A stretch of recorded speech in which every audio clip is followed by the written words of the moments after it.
सारे बहनों और भाइयों, मेरा नमस्कार स्वीकार हो। देखिए, आज हम ज्योतिष की श्रृंखला में बताएंगे आपको कि त्रिशांश कुंडली का क्या अर्थ होता है।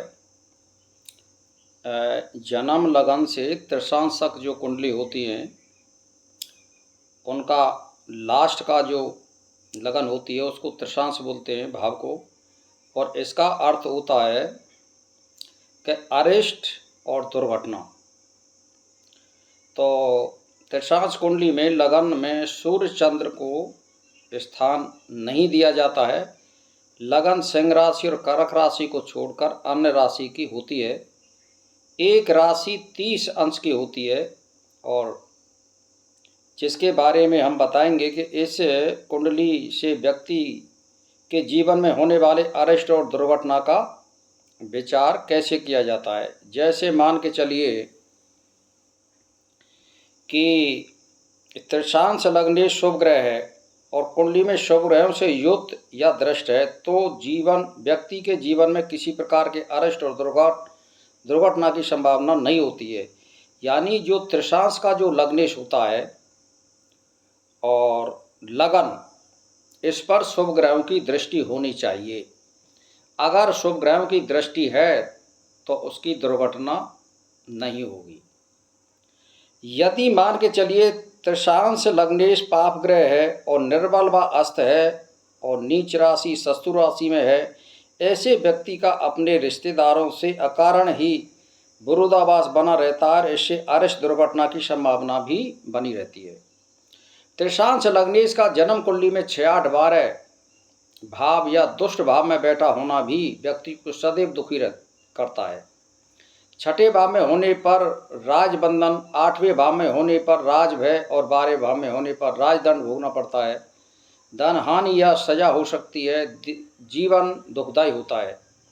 त्रिशांश लग्नेश 6, 8, 12 भाव यानी दुष्ट भाव में बैठा है, पाप ग्रहों की दृष्टि या युति है, तो दुर्घटना या अरिष्ट की संभावना हो सकती है। अरिष्ट का मतलब होता है मतलब गंभीर रोग, और दुर्घटना का मतलब होता है कि भाई आपस में किसी से टक्कर हो जाना, या ऊपर छत से गिर जाना, या पेड़ से गिर जाना, या बांध से टकरा जाना इत्यादि। और जो ये लड़ाई झगड़े होते हैं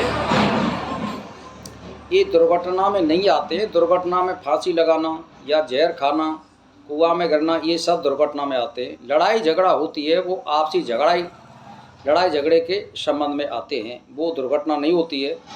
तो अब मैंने आपके लिए 3-4 कारण बताती है। मृत्यु तुल्य कष्ट या मृत्यु भी संभव हो सकती है। सूर्य आदि ग्रहों में से निम्नलिखित कारण है, जैसे सूर्य ऊंचाई से गिरने पर, चंद्र जल में डूबने से, मंगल अस्त शस्त्र से, और बुध व्यापार व्यवसाय झंझटों से, गुरु वायु बेकार आंधी तूफान धार्मिक विवादों से, शुक्र जो है प्रेम प्रसंग या विलासता से, शनि जो है वाहन से टकराने से, राहु दुष्कर्मों से, और केतु दुराचारों से, ये आदि के कारण बनते हैं। तो आप अपनी कुंडली का किसी ज्योतिषी पे जो जानकार हो उस पर अध्ययन कराइए और अपने भविष्य का निर्माण करिए और सावधानी बरतिए। ये कोई ज़रूरी नहीं है कि कुंडली में आपका दुर्घटना योग हो और वो 100% होगा। अगर सावधानी से चलेंगे तो जैसे मान के चलिए सूली की चोट सुई पे आ सकती है, बस इतना फर्क पड़ सकता है। कोई छोटी मोटी आपके चोट लग सकती है या उससे बच भी सकते हैं बिल्कुल ही।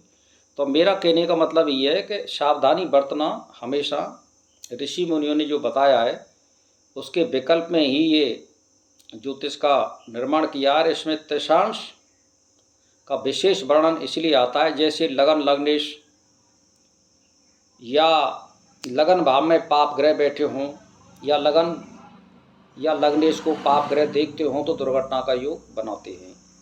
तो मेरा कहने का मतलब ये, ऐसे ही त्रिशांश मैंने जो वर्णन किया है उससे ही ये सिद्ध होता है। दोनों का तारतम्य करके हमें फलादेश लिखना पड़ता है, और जिससे आप अपने भविष्य का जानकारी प्राप्त कर सकते हैं और इससे बचाव या बच सकते हैं।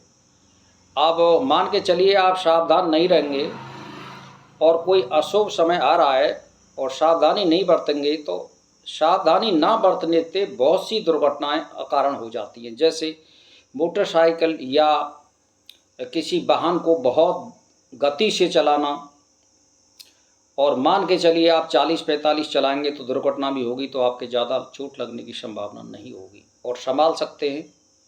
या जल्दबाजी करना किसी चीज़ में, ये सब दुर्घटना के कारण बनते हैं। या मतलब ये किसी मोबाइल में चलते समय व्यस्त होना या किसी से बतराना, ये भी दुर्घटना के कारण बनते हैं। तो इसीलिए सचेत और समय का सदुपयोग करने से आप बच जाते हैं। ऐसे ही कुंडली का मतलब है, ये आपको सचेत करती है और सावधान करती है और आपका बचाव हो सकता है। बस इसी के साथ मेरा प्रणाम स्वीकार हो।